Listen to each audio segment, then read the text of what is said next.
नमस्कार मित्रांनो, ठरलं तर मग या मालिकेच्या पुढील भागामध्ये आपल्याला जबरदस्त असा ट्विस्ट पाहायला मिळणार आहे. अर्जुन आणि सायली दोघेजण खूप खुश असतात. तेव्हा अर्जुन सायलीला म्हणतो की हे केस जिंकण्यासाठी तुम्ही काय नाही केलं आणि माझ्यासारख्या माणसासोबत कॉन्ट्रॅक्ट मॅच सुद्धा केलंस तू.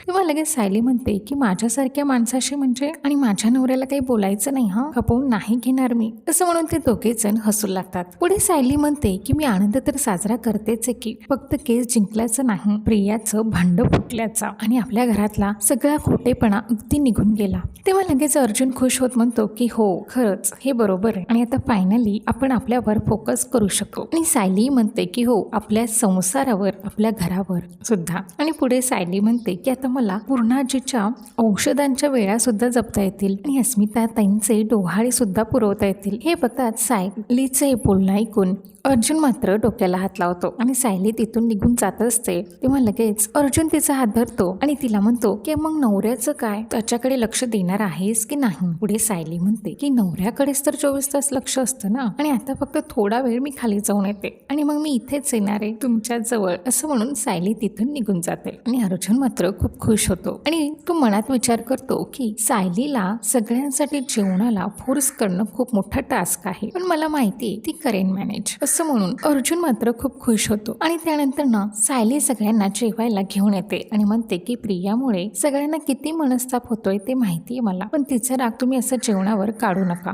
आणि तिच्यामुळे कितीही त्रास होत असला ना तरीही अन्नाचा अपमान होऊ द्यायचं नाही, ही आपल्याच घरातली शिकवण आहे ना, असं म्हणून ती घरातल्या सगळ्यांना समजावते आणि जेवण करायला लावते. तर पुढे पूर्णाजी सायलीला म्हणतात की कुठल्या मुहूर्तावर त्या प्रियाचं मी अश्विनशी लग्न लावून दिलं होतं आणि त्याच्या आयुष्याची रांगोळी केली मी, आणि का मी तिला आपलं घर पोखरू दिलं आणि इतकी मोठी घोडचूक मी कशी केली, असे म्हणून पूर्णाजी बोलत असते आणि तिला चक्कर येते आणि ती खाली पडणार. तेवढ्याच सायली धावत जाते. तर मित्रांनो, आता येणाऱ्या भागांमध्ये नेमकं काय घडणार, पूर्णाजीला झालेली पश्चाताप आता त्या कसा निसरतील, तुम्हाला काय वाटतं कॉमेंट करून नक्की कळवा आणि अशाच मालिकांच्या अपडेटसाठी आपल्या चॅनेलला सबस्क्राईब करा. धन्यवाद.